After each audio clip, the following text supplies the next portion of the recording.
Hello guys, स्वागत है आपका अपने यूट्यूब चैनल स्टडी विद अमन कुल में। आज हम pre board exam class 10th के बच्चों का सोशल साइंस का सॉल्व करेंगे। मॉर्निंग शिफ्ट का आपका एग्ज़ाम है, 2 घंटे का पेपर है, 40 मार्क्स का। तो इन क्वेश्चंस को हम अटैम्प्ट करते हैं। सबसे पहले है सेक्शन ए का क्वेश्चन नंबर 1 जो है आपका ए पार्ट। राइट द नेम, आप हिंदी में भी देख सकते हैं। आपको नाम बताना है और स्ट्रक्चर बताना है सिंपलेस्ट, सबसे सिंपल हाइड्रोकार्बन का, जो कि एक कार्बन से कौन सा बन सकता है जिसमें बाकी हम हाइड्रोजन लगा दें। तो ये कौन सा होता है, हमारा मीथेन होता है। तो इसमें आपका मीथेन आ जाएगा। नेक्स्ट है how many hydrogen carbon atom are required and satisfy valency of carbon. तो फर्स्ट जो कि कार्बन डबल बॉन्ड है दूसरे कार्बन से, कितने हाइड्रोजन एटम रिक्वायर्ड होंगे। तो कार्बन जो कि डबल बॉन्डेड है उसके लिए 2 हाइड्रोजन चाहिए होते हैं। तो यहाँ पे एक हाइड्रोजन और यहाँ पे एक हाइड्रोजन, और इसके लिए भी एक हाइड्रोजन और इसके लिए भी एक हाइड्रोजन। एंड इसका नाम आप मुझे कमेंट सेक्शन में बताएंगे, क्योंकि यहाँ पे 2 ऑलरेडी हैं, एक 3 और एक 4। हर कार्बन को 4 एटम फिल करने होते हैं। इसके भी 2 ऑलरेडी हैं, तो इसका भी 1 और 4 तो कंप्लीट हो जाता है। तो इसका नाम कैसे होता है, C2H4। नेक्स्ट है अभी इसका सेकेंड वाला पार्ट है। इसमें कार्बन 3 एटम से अटैच है, तो एक एक ही हाइड्रोजन लगेगी, क्योंकि 3 ऑलरेडी है और एक और लग जाएगा, तो 3 1 4 हो जाएंगे दोनों में। नेक्स्ट है क्वेश्चन लिथियम, सोडियम और पोटेशियम, जो कि है एक ही सेम ग्रुप है on the basis of their similar property. हम देखें तो सिमिलर है। What is the similarity in their property. तो ये सिमिलैरिटी क्या है, दोनों ही सॉफ्ट हैं और ईजिली तीनों ही ईजिली कट हो जाते हैं नाइफ से, एंड बहुत रिएक्टिव होते हैं। तो मैंने 3 पॉइंट बताया आपको, ईजिली कट हो जाते हैं नाइफ से एंड बहुत रिएक्टिव हो जाते हैं। पीरियोडिक टेबल वाला आपका पार्ट है नहीं, तो कौन सी पीरियोडिक टेबल है वो आपको याद नहीं रखना है। ओजोन जो है वो डेडली पॉइजनस गैस है, still it perform an essential function, यानी तब भी ये बहुत अच्छा फंक्शन निभाती है हमारे इन्वायरमेंट में। क्यों? क्योंकि ओजोन जो होते हैं ना वो अर्थ की साइड में होती है और ये यूवी रेज से प्रोटेक्ट करती है हमें। तो ये आपको रीज़न लिखना है। Right a harmful effect of depletion of ozone layer. तो ओजोन लेयर के डिप्लेशन का आपको एक हार्मफुल इफेक्ट बताना है। तो यहाँ पे जो ओजोन लेयर होती है वो ओजोन लेयर फॉर्म होती है तभी तो हमें यूवी रेज से बचाती है। तो वैसे ही आप सेकंड में लिखेंगे, जो ओजोन लेयर है अगर डिप्लीट हो जाएगी, ख़त्म हो जाएगी, तो हमारे में यूवी रेज आएंगी, जो कि हर ह्यूमन बीइंग एंड प्लांट्स के लिए, दोनों के लिए हार्मफुल होंगी। ये वाला नहीं कर रहे हैं तो ये वाला कर सकते हैं। 2 डिफरेंस बताने हैं, नॉन बायोडिग्रेडेबल एंड बायोडिग्रेडेबल। तो बायोडिग्रेडेबल जो कि इजीली रिसाइकल और मैन्योर हो जाए, नॉन बायोडिग्रेडेबल जो कि इजीली रिसाइकल ना हो। एंड इसमें आ जाएगा वेस्ट पेपर वगैरह, एंड इसमें आ जाएगा प्लास्टिक बैग्स।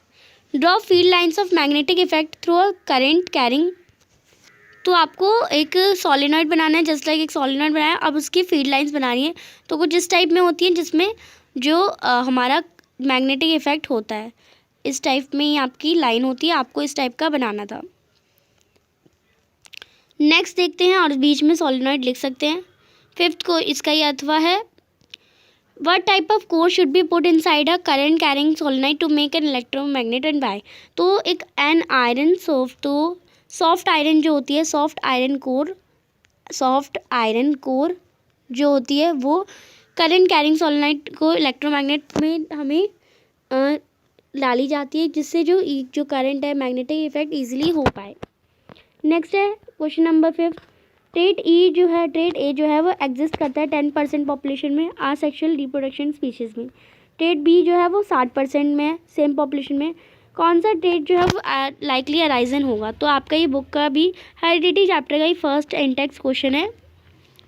तो इसमें जो ट्रेट बी है वो ज़्यादा डोमिनेंट कैरेक्टर है, इसमें ज़्यादा है पॉपुलेशन, सेम पॉपुलेशन, तो डोमिनेंट कैरेक्टर ट्रेट बी होगा, इसलिए ट्रेट बी ही अराइजन होगा। नेक्स्ट है how is the sex of new born generally determine in human.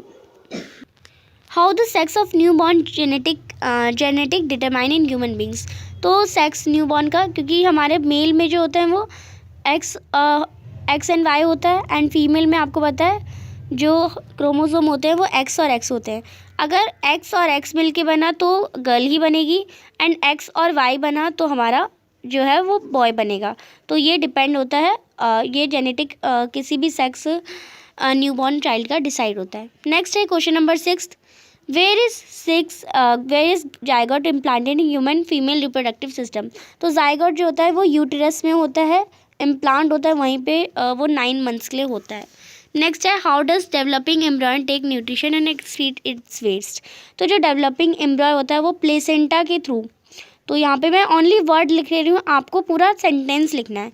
तो प्लेसेंटा के थ्रू जो एम्ब्रॉय है वो न्यूट्रिशन लेता है और एक्सक्रीट करता है अपने वेस्ट। सारे रिक्वायर्ड जो प्रोसेस होते हैं रिस्पिरेशन एक्सक्रीशन वो प्लेसेंटा के थ्रू करता है। नेक्स्ट है name an organism which reproduce by spore formation. तो एक ऐसा ऑर्गेनिज्म जो स्पोर फॉर्मेशन से हो जाए वो हो जाता है राइजोपस। राइजोपस या आप मशरूम भी लिख सकते हैं। और एक फेवरेबल कंडीशन तो ऑप्टिमियम टेम्परेचर, ऑप्टिमियम या proper temperature, optimum temperature, oxygen and इसमें मॉइस्चर वगैरह भी आप लिख सकते हैं। तो एक ही लिखना था तो हम एक ही लिखेंगे। What will happen if the leaf of Bryophyllum buds fall, यानी जो ब्रायोफ्लिम की जो लीफ पे जो बर्ड्स होती हैं अगर वो नीचे गिर जाएंगी तो क्या होगा। तो जो नया जो बर्ड है वो नीचे गिर गया तो वो उसका जो रूट उसका जो पार्ट्स हैं वो नया प्लांट पूरा एक फॉर्म कर लेंगे। ये आपको लिखना है। नेक्स्ट है क्वेश्चन नंबर सेक्शन बी है क्वेश्चन नंबर 8। एक इलेक्ट्रिक हॉट बैग जो है रेटेड है 220 volt to 110 volts. What do you think it is resistance. तो इनका रेजिस्टेंस क्या होगा दोनों का बताना है आपको। और कितना हीट प्रोड्यूस होगा अगर ये इलेक्ट्रिक हमने 4 मिनट के करंट सप्लाई कर दिया इलेक्ट्रिक हीट से। तो इसका आंसर करते हैं। सबसे पहले पावर हमें 110 वोल्ट दे रखी है, वोल्टेज 220 वोल्ट। फॉर्मूला क्या आपका P =V²/R। और देन हम फॉर्मूले में वैल्यू पुट करेंगे। P हमारा 110 है, V हमारा 220 स्क्वायर है और R हमें नहीं पता।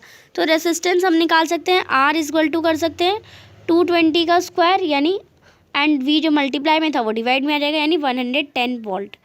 तो इसका स्क्वायर करेंगे तो यहाँ जाएगा हमारा 48400 एंड 110 से इसे डिवाइड करेंगे तो 0 से 0 कट गया और इसको इससे डिवाइड करेंगे तो 440 ओम आपका आ जाएगा जो कि हमारा रेजिस्टेंस है।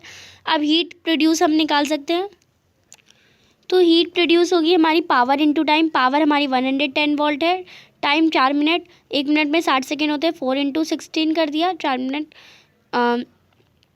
तो हमारा 240 सेकेंड आ गया। अब 240 सेकेंड को हमें मल्टीप्लाई करना है पावर से, तो 140 × 240 सेकेंड करेंगे तो 264 जूल पर सेकेंड आ जाएगा हमारा आंसर। तो रेसिस्टेंस 440 ओम हीट प्रोड्यूस करेगा 4 मिनट में 26400 जूल्स पर सेकेंड।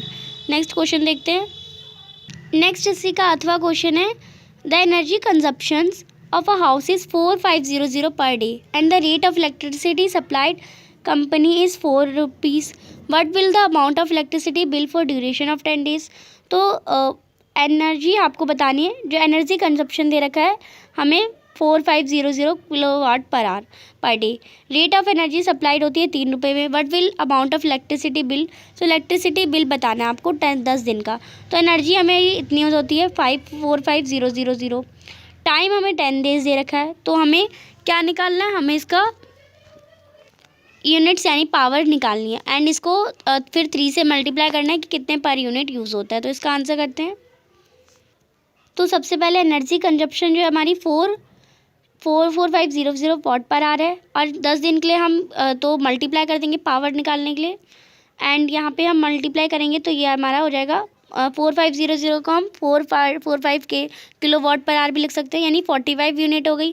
45 यूनिट हो गई और 1 यूनिट होती है और एक यूनिट हमारी 1 किलो वॉट पर आवर होती है। तो 45 यूनिट हो गई। 45 यूनिट और 3 रुपये प्रति दर से बोला तो 45 × 3 करेंगे 5 3 = 15, 4 3 = 12 प्लस 1 हमारा हो जाएगा 13। तो 135 रुपीज़ पर आपका बनेगा। तो यहाँ से आप आंसर भी कर सकते हैं। The amount of the electricity bill for the duration of 10 rupees is 135 rupees. Next यहाँ पे आपको दे रखा है एक परिपथ के इसका हम आंसर क्वेश्चन देखते हैं। इन the given circuit 4 resistance of equal. ये जो सर्किट का मैंने अभी आपको डायग्राम दिखाया एक बार आप और देख सकते हैं। इसे डायग्राम को देख के आप पहचान सकते हैं कि ये जो सर्किट है वो ना आपका पैरेलल कंडीशन में है। यहाँ पे ये वाला जो है ये इसके पैरेलल है, ये वाला इसके पैरेलल है क्योंकि करंट जो है वो डिवाइड हो गया इसमें और इसमें करंट डिवाइड हो गया। करंट हमारा जो है वो स्ट्रेट नहीं गया या सीधा हमारे वायर से नहीं हुआ, करंट डिवाइड हुआ, तो ये कैसी कंडीशन है, पैरेलल कंडीशन है। अब पैरेलल कंडीशन का आपको पता है फॉर्मूला 1/r + 1/r1 यही होता है। तो इस सर्किट में 4 रेसिस्टेंस दे रखे हैं, इक्वल रेसिस्टेंस, और हर रेसिस्टेंस इक्वल है 10 ओम का, जो कि 7.5 बैटरी से कनेक्ट है। आपको टोटल रेसिस्टेंस निकालना है, तो टोटल रेसिस्टेंस पैरेलल का निकालना है, 1/r1 + 1/r2 + 1/r3 + 1/r4, ये फॉर्मूला लगेगा। अब हमें दे रखा है 1/r1, तो 1/10 दे रखा है, ये भी 1/10 दे रखा है, ये भी 1/10 दे रखा है, एंड ये भी 1/10 दे रखा है। तीनों का एलसीएम लेंगे 10 ही आएगा, एंड कितना है, 4 बार है, तो 10/4/10 यानी 0. आपका 4 जो है आंसर आ जाएगा। 0.4 आपका टोटल रेसिस्टेंस होगा।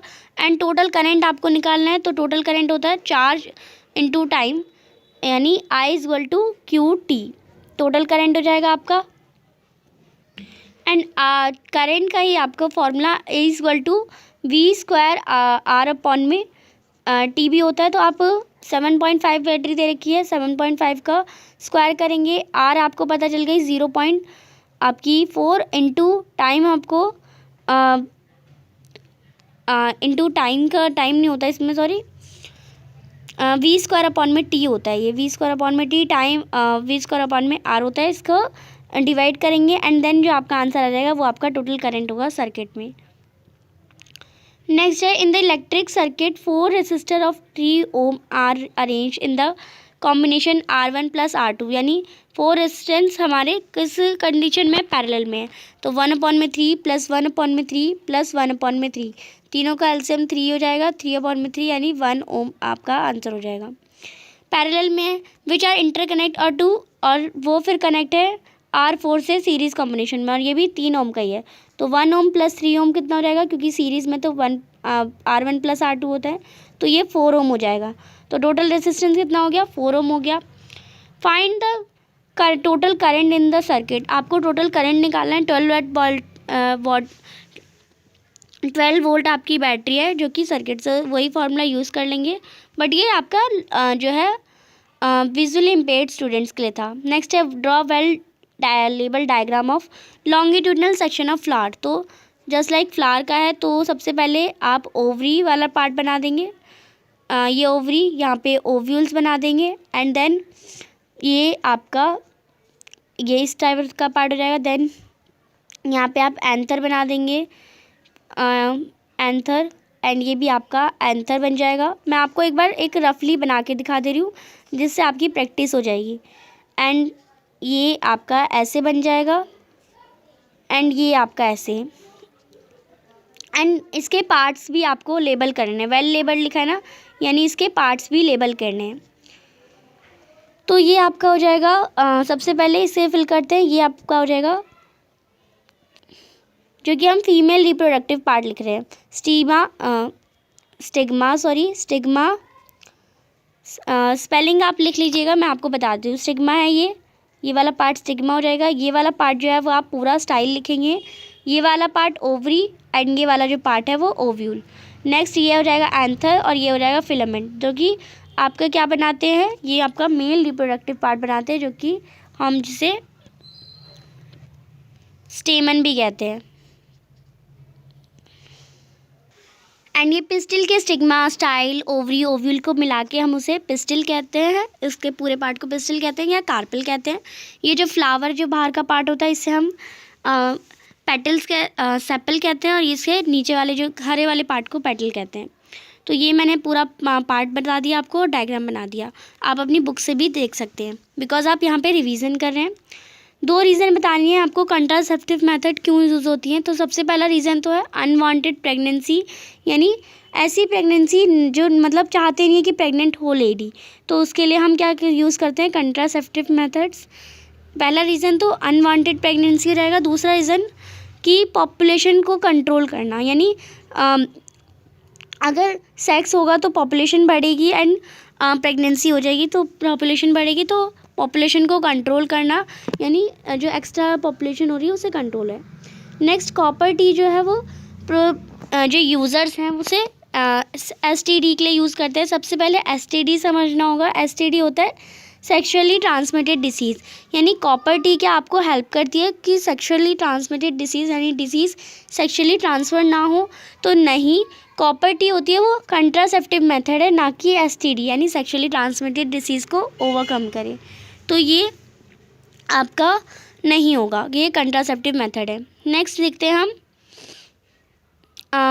क्वेश्चन फिर है X and Y are homologous carbon compounds whose boiling points are given in the table.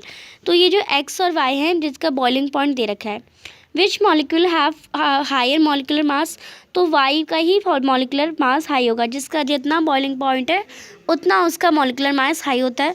Will they have similar और डिफरेंट केमिकल प्रॉपर्टीज़, तो इनका जो अगर मॉलिक्यूलर जो फार्मूला है वो सेम रहेगा तो इनकी केमिकल प्रॉपर्टीज़ डिफरेंट रहेंगे और इन्हें हम आइसोमर्स भी कहते हैं। देन नेक्स्ट क्वेश्चन है write the chemical formula of first two member of homologous series of alkane. तो एक तो फार्मूला ही लिखना है, तो आपको CH4 हो जाएगा, फिर C2H6 हो जाएगा।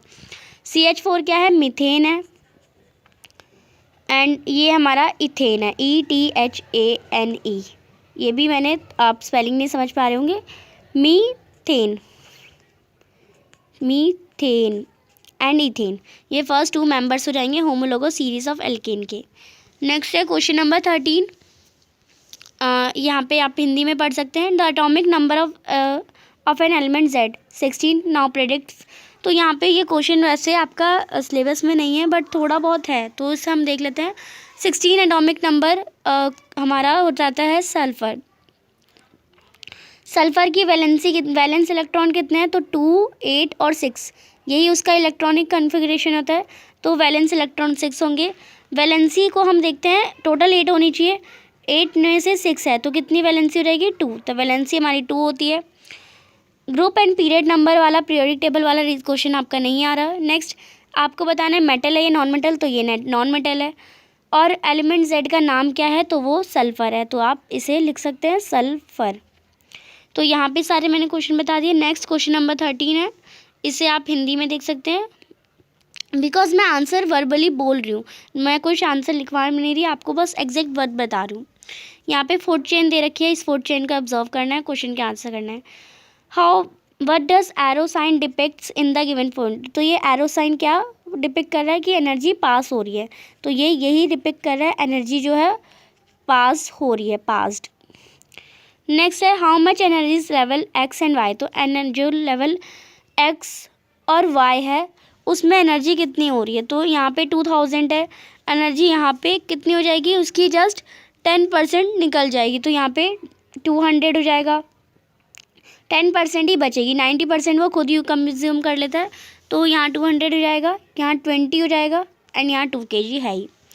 नेक्स्ट है at which level the accumulation of non biodegradable chemical will be maximum and Y. तो आप इसका आंसर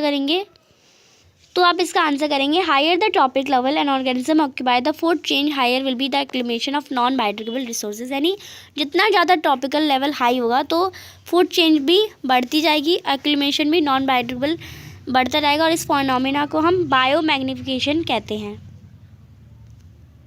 तो ये आप रीज़न लिख देंगे। नेक्स्ट है ये भी विजुअली इम्पेयर्ड के लिए है, what is the role of decomposer in an ecosystem. तो डिकम्पोजर का रोल क्या होता है कि वो डेड एंड डिकिंग पार्ट को जो है वो इजीली डिकम्पोज कर ले इकोसिस्टम से, जिससे जो इन्वायरमेंट फ्रेंडली हो जाए।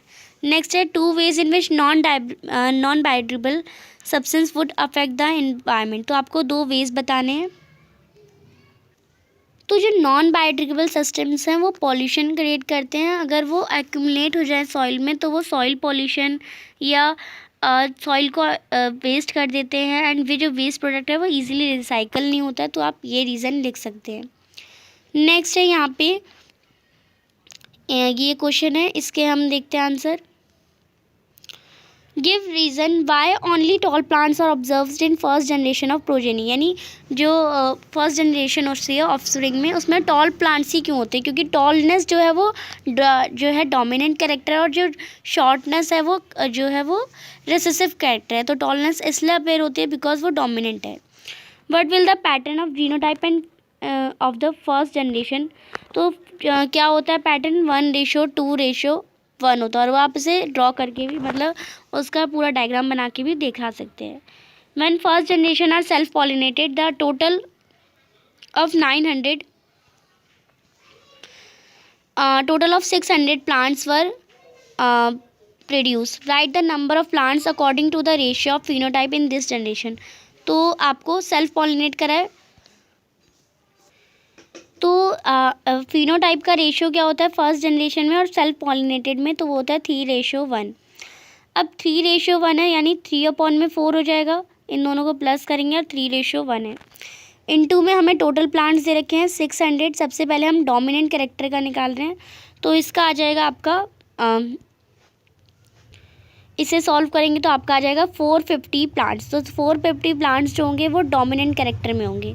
नेक्स्ट 1:4 का करेंगे इनटू में 600, तो ये इसका आपका आ जाएगा 150, जो कि आपके जो है रेसेसिव कैरेक्टर होंगे, यानी 150 प्लांट्स में शॉर्टनेस दिखाई दी जाएगी अगर सेल्फ पॉलिनेटेड होंगे, फर्स्ट जनरेशन का होगा फिनोटाइप में। नेक्स्ट है फिनोटाइप यानी फिजिकल अपीयरेंस होता है, जीनोटाइप यानी प्लांट का होता है। We expect to get when first generation progeny were cross propagated and with drop short plant ही। तो आपको फिनोटाइप और जीनोटाइप दोनों रेशियो बताना है, तो इसका तो 3:1 होता है और इसका होता है 9 इसका जो रेशियो होता है 1:2:1 होता है। नेक्स्ट इसका अगर हम देखें क्रॉस पॉलिनेटेड का होता है, क्रॉस पॉलिनेटेड का होगा 9:3:1 एंड इसका हमें जो दे रखा है वो आपकी पूरी एक टेबल है, वो आप यहाँ पे बनाएंगे। नेक्स्ट यहाँ पे क्वेश्चन दे रखा है, यहाँ पे कॉपर वाइल कॉइल है जो कि एक स्टूडेंट ने बनाया एक मॉडल इलेक्ट्रिक मोटर का, जो कि आपका पार्ट आ नहीं रहा है। कॉइल वायर माउंटेड है, 2 डिवाइस जो कि इलेक्ट्रिक मोटर में यूज़ होते हैं, तो ये आपको क्वेश्चन नहीं करना बिकॉज आपके सिलेबस में नहीं है।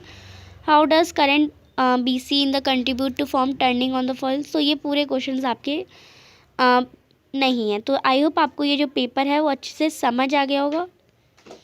ये आगे भी वही क्वेश्चंस है। चैनल को अभी तक सब्सक्राइब नहीं किया तो प्लीज़ चैनल को सब्सक्राइब ज़रूर करें, ज़्यादा से ज़्यादा दोस्तों के साथ शेयर करें और वीडियो अच्छी लगी तो इसे लाइक ज़रूर करिएगा। Thanks for watching, bye bye guys.